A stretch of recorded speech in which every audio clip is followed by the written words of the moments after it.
Hello everyone, welcome to today's US Open live webinar. It is Tuesday, January the 16th, 10 minutes before Wall Street opens. I am your host, Nikos Tsabouras, Senior Editorial Writer at FXCM. What we do with these sessions, which are hosted every Tuesday and Thursday, 10 minutes before Wall Street opens, we take a look at any events and developments that stand out, and we also tackle the technical analysis of certain key assets, from forex to commodities to stock markets and stocks, anything that attracts my attention. And also we talk about key upcoming events.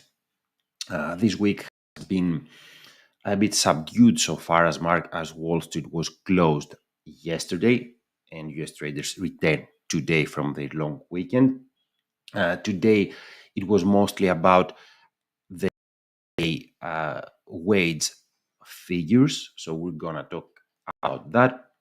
We're also going to talk about Euro USD and SP 500. And we also have key upcoming releases, which we're going to talk about at the last part of our session, mainly from China and the United Kingdom. However, as always, please read carefully through the risk warnings and the disclaimers, and then we will get the ball rolling.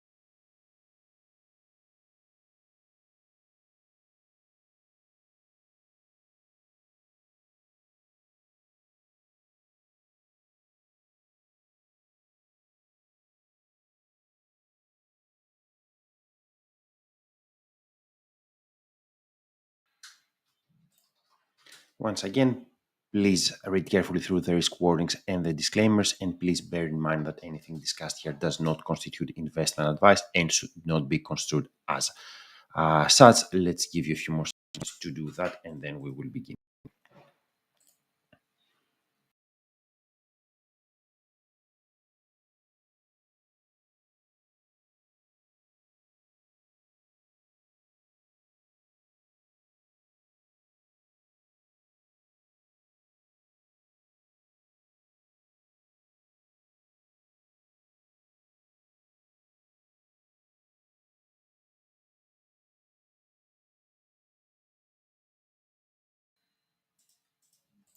Okay, let's get the ball rolling.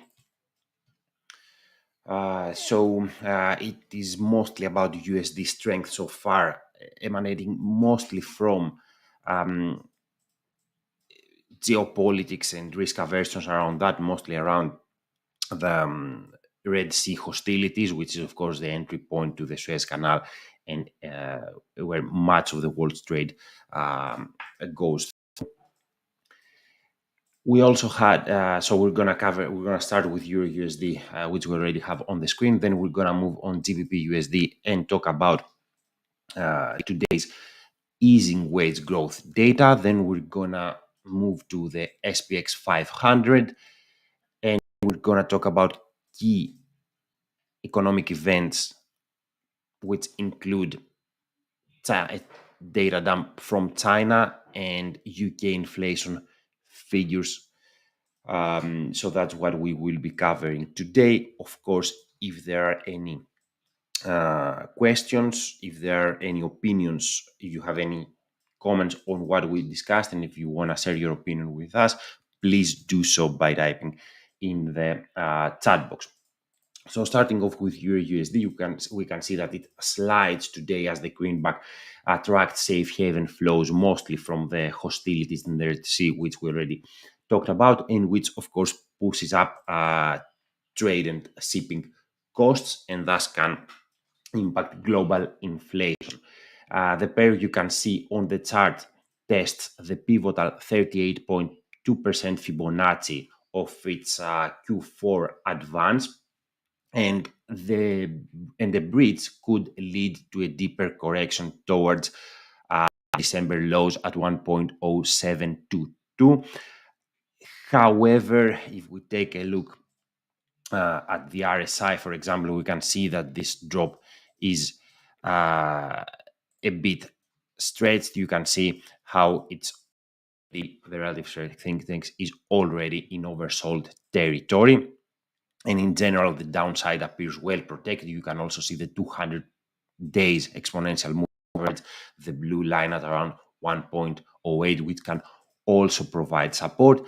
And we already see the pair try to act at the critical um, uh, technical level that we mentioned. So sustained weakness does not look easy at this stage. And as long as the 38.2% Fibonacci is maintained, the common currency has maintains the ability to set new highs, which are located at 1.1144, although that is distant for now. Of course, the first, although we can see an advanced strong catalyst would be needed for the December high to be tackled. The policy differential is muddy at this stage. The US Fed may have done enough to restore price stability and has already pointed to 3 rate cuts this year.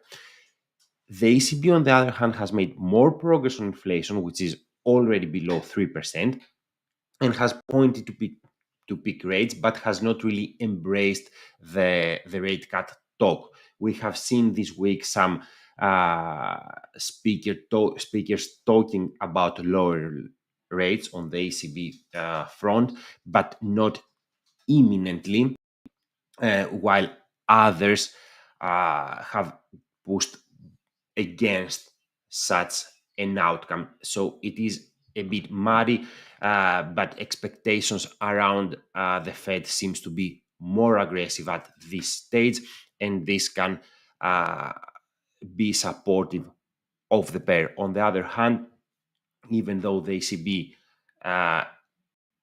is not as dovish in terms of rhetoric, it has done more progress on inflation recently than its US counterpart.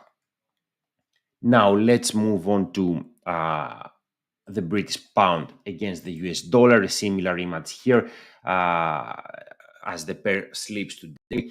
So the Bank of England has raised rates by 515 basis points since the October 2021 liftoff, but has not ruled out further tightening, has called for a long restrictive stance.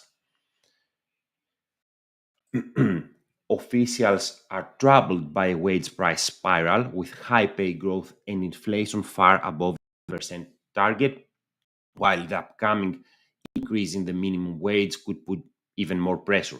However, policymakers have stayed on the sidelines for the past 3 meetings. Consumer prices have decelerated sharply over recent months and wages have eased. And today's data from the UK showed further moderation, since average total weekly earnings grew 6.5% in the September-November period, marking the smallest increase since March. So definitely welcome data there for the Bank of England. But today is the big event. It's the CPI inflation update. We're going to talk a little bit more about that in our last segment about what's ahead. Given today's broader USD strength and wage moderation, as we said, GBP USD slips, breaching the 200-period EMA, the black line that you see on the chart, and of course we're in for our chart.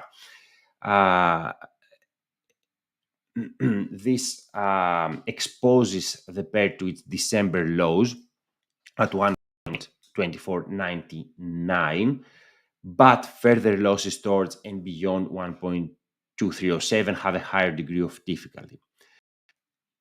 However, monetary policy differential is supportive for the pair, as the BOE is far from a pivot, while the Fed has already pointed to 3 rate cuts this year, as we already talked about, with markets expecting even more.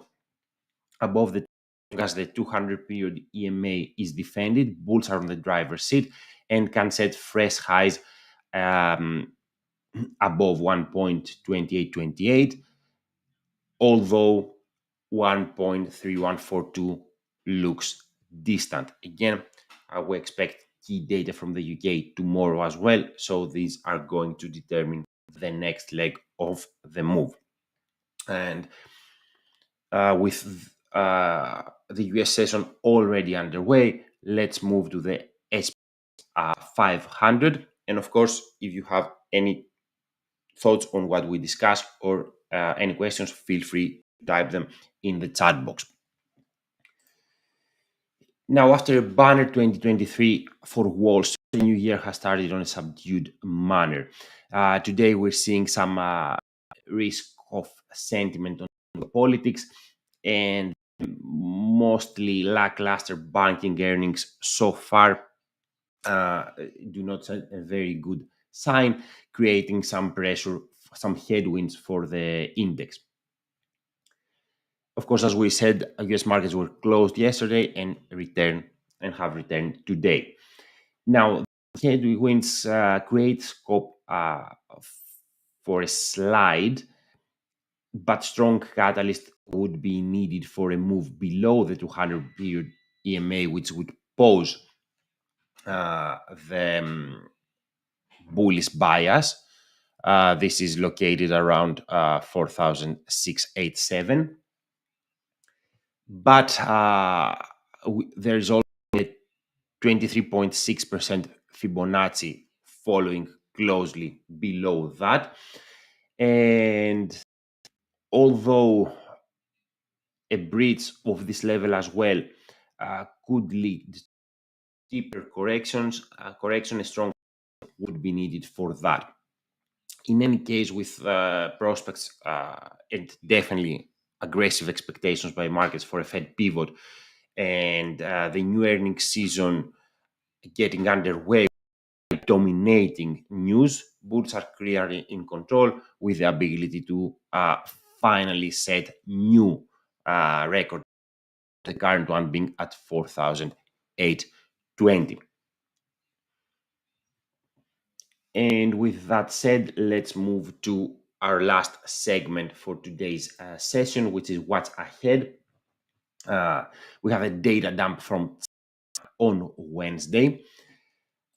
The post-pandemic recovery has proved relatively weak, and the latest data will be closely watched. GDP has increased to 4.9% year over year in the third quarter, as you see in this chart here from TradingView. And now focus to Wednesday's Q4 results to see if the country will be able to achieve the 5% annual goal it had set. Of course, looking into the current year, 2024, growth is widely forecast to decelerate. The IMF, for example, sees it at 4.2%. And along with the GDP, we also expect industrial production and retail sales for December. The prior month the prior figures had shown an uptick. We also expect the UK CPI inflation report. The consumer price index had peaked above 10% a little over a year ago, but you can see on this chart how CPI year over year has decelerated sharply and came in at 3.9% in November. Now we expect the December figures, and they come just after we saw a moderation in wage growth. Of course, this progress has helped the central bank to stay on the sidelines over the last few meetings, as we discussed. But CPI is still far from the 2% target, as you can see on the chart, and policymakers have not shut the door to more tightening. And there's still a long road for a pivot. And of course, we also expect final December CPI from, you can see on the bottom of the chart for euro area, and it has fallen well below 3%, although the preliminary data for December saw an uptick to 9%. Now, we already said that the earnings season is underway in the US. We had the banking sector reporting last week and this week.